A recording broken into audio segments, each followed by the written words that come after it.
큰 불길은 잡혔지만 잔불이 다시 살아나서 이어지고 있다고 하니 걱정입니다. 이번에는 화재 현장을 직접 연결해서 현재 진화 작업과 구조 수색 상황 살펴보겠습니다. 구석장 기자, 화재 발생 8시간 이상이 지났는데도 아직까지 불길이 완전히 잡히지 않고 있습니까? 네, 일단 큰 불길은 잡혔습니다. 하지만 제 뒤로 보시는 것처럼 아직까지 잔불이 쉽게 꺼지지 않고 있습니다. 이따금씩 부는 강풍 탓에 고층부에선 여전히 화염이 치솟고 있는데요.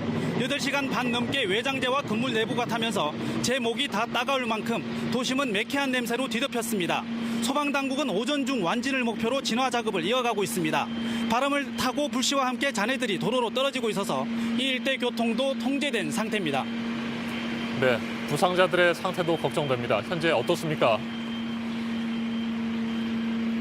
네, 구조된 사람 중 일부와 스스로 대피한 주민 등 88명이 병원에서 치료 중인 것으로 집계됐는데요. 다행히 모두 연기를 마시거나 찰과상을 입는 등 비교적 가볍게 다친 것으로 소방당국은 설명했습니다. 이들 주민은 울산 동강병원과 중앙병원, 제일병원, 경남 양산 부산대병원 등에 분산 이송됐습니다. 이송된 주민 명단에는 2020년, 그러니까 올해 태어난 아기도 있었습니다. 아직까지 대피하지 못한 주민들이 혹시라도 아파트 안에 갇혀 있지 않을까 이 부분도 우려되는데 수색 작업은 계속해서 진행되고 있겠죠? 네, 그렇습니다. 소방대원들은 저층 조명이 켜진 가구를 돌며 혹시 집안에 남아있는 주민들이 있는지 계속 살피고 있습니다. 불이 꺼진 집에는 손전등을 켠 채 밤샘 수색 작업도 벌였는데요. 수색 결과 별다른 인명피해 등 특이점은 없는 상황입니다. 네, 주민들이 정말 크게 놀라셨을 텐데 무사히 몸을 피했다고 해도 지난 밤을 뜬 눈으로 꼬박 세우셨을 것 같습니다. 주민들의 상태는 지금 어떻습니까? 네, 이재민들 상당수는 울산시가 마련한 남구의 스타즈 호텔로 이동해 밤을 보냈습니다. 생각지 못한 대형 화재를 당해 뜬 눈으로 밤을 지새며 한숨 쉬는 경우가 많았는데요. 이재민 중 일부는 타들어가는 집을 밤새 도로변에서 지켜보며 발을 동동 구르기도 했습니다. 임시로 차려진 천막에서 불이 빨리 꺼지기만 바라는 주민들도 많았습니다. 네, 어젯밤 불은 어디에서 어떻게 처음 시작됐는지 어느 정도 파악이 됐습니까?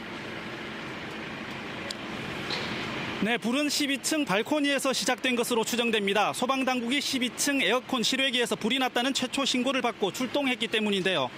어떻게 불이 났는지는 조사가 더 필요해 보입니다.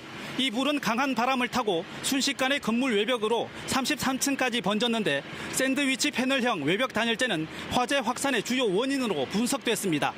어젯밤 울산에는 강풍주의보가 내려져 있었고 초속 10m가 넘는 바람이 불어 설상가상이 됐던 겁니다. 네, 앞으로 정확한 화재 원인을 밝히기 위한 조사가 이어질 텐데 구체적인 조사 계획이 나왔습니까?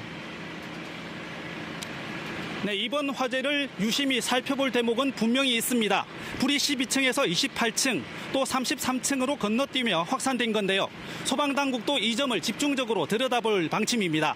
진화 작업이 모두 마무리되는 대로 정밀 현장 감식 등으로 화재 원인을 속히 밝히겠다는 입장입니다.